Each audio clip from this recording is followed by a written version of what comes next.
ലോക സമ്പദ്വ്യവസ്ഥയിൽ US dollar ഇപ്പോഴും ഏറ്റവും ശക്തമായ നാണയമാണ്. എന്നാൽ ചില മാറ്റങ്ങൾ സംഭവിക്കുന്നുണ്ട്. ഇതിനെ ഡോളറൈസേഷൻ എന്ന് വിളിക്കുന്നു. ഡോളറിന്റെ ആധിപത്യം കുറയുന്ന പ്രവണത. ഇത് പൂർണ്ണമായ മാറ്റമല്ല, മറിച്ച് ക്രമേണയുള്ള വൈവിധ്യവൽക്കരണമാണ്. ലോകത്ത് എന്താണ് സംഭവിക്കുന്നത്? ബുക്കർമാൻ ബിസിനസ് ന്യൂസിലേക്ക് സ്വാഗതം. ഞാൻ Devika. Digital news presenter. Reserve currency. ലോക കേന്ദ്ര ബാങ്കുകളുടെ വിദേശ നാണയ റിസർവുകളിൽ ഡോളറിന്റെ പങ്ക് 2025 ഏകദേശം 57% കുറഞ്ഞു, മുൻകാലങ്ങളിലെ ഉയർന്ന നിലവാരത്തിൽ നിന്ന്.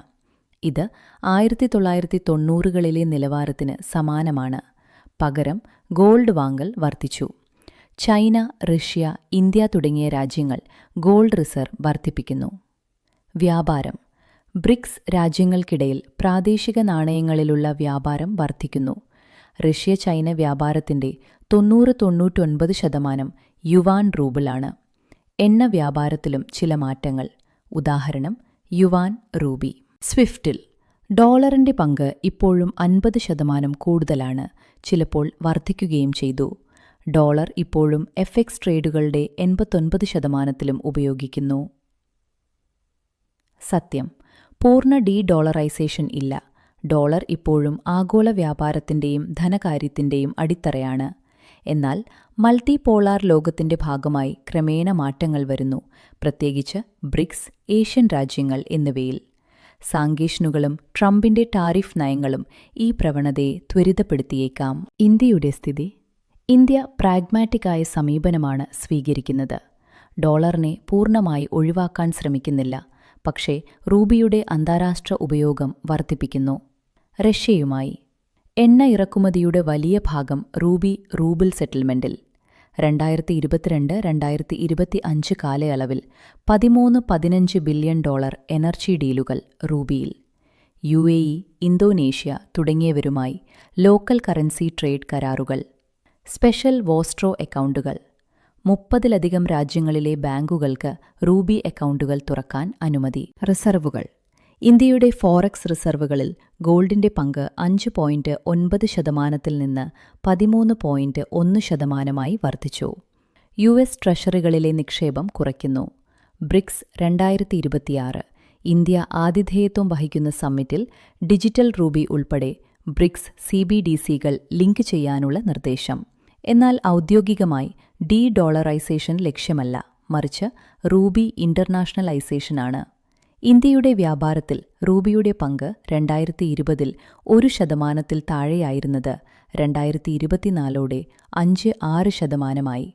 ലക്ഷ്യം ദക്ഷിണേഷ്യ, ഇന്ത്യൻ മഹാസമുദ്ര മേഖലകളിൽ റൂബിയെ ശക്തിപ്പെടുത്തുക.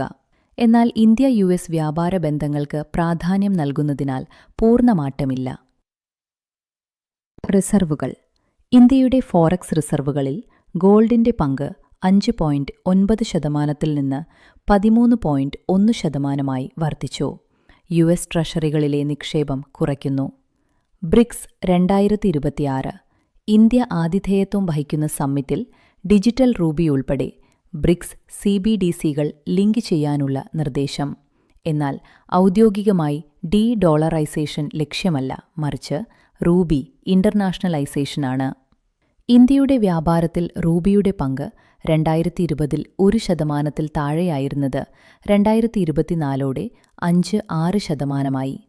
ലക്ഷ്യം ദക്ഷിണേഷ്യ, ഇന്ത്യൻ മഹാസമുദ്ര മേഖലകളിൽ റൂബിയെ ശക്തിപ്പെടുത്തുക.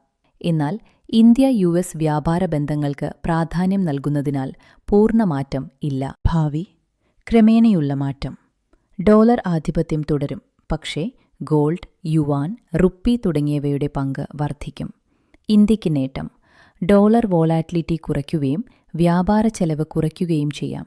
എന്നാൽ റൂബിയുടെ പൂർണ്ണ കൺവേർട്ടിബിലിറ്റി, ലിക്വിഡിറ്റി തുടങ്ങിയ വെല്ലുവിളികളുണ്ട്. അപകടസാധ്യത. അമേരിക്കൻ ടാരിഫുകളോ സാങ്കേഷനുകളോ ഈ പ്രവണതയെ ബാധിക്കാം. ലോകം മൾട്ടി കറൻസി ലോകത്തേക്ക് നീങ്ങുന്നുണ്ട്, പക്ഷേ ഡോളർ ഇപ്പോഴും രാജാവാണ്. ഇന്ത്യ സ്മാർട്ടായി റുപ്പിയെ ശക്തിപ്പെടുത്തുകയാണ്. പൂർണ്ണ ഡോളറൈസേഷനല്ല, മറിച്ച് ഡൈവേഴ്സിഫിക്കേഷൻ. ഇത് ഇന്ത്യയുടെ സാമ്പത്തിക സ്വയം പര്യാപ്തതയ്ക്ക്, ആത്മനിർഭർ ഭാരത് സഹായകമാകും. അടുത്തിടെ US അംബാസഡർ RBI ഗവർണറെ സന്ദർശിച്ച കാര്യം ഇതോടൊപ്പം ഓർമ്മിക്കാവുന്നതാണ്. ഞാൻ ദേവിക, ബുക്കർമാൻ. ബിസിനസ് ന്യൂസ് വീണ്ടും നാളെ രാവിലെ 7:30. Have A nice day.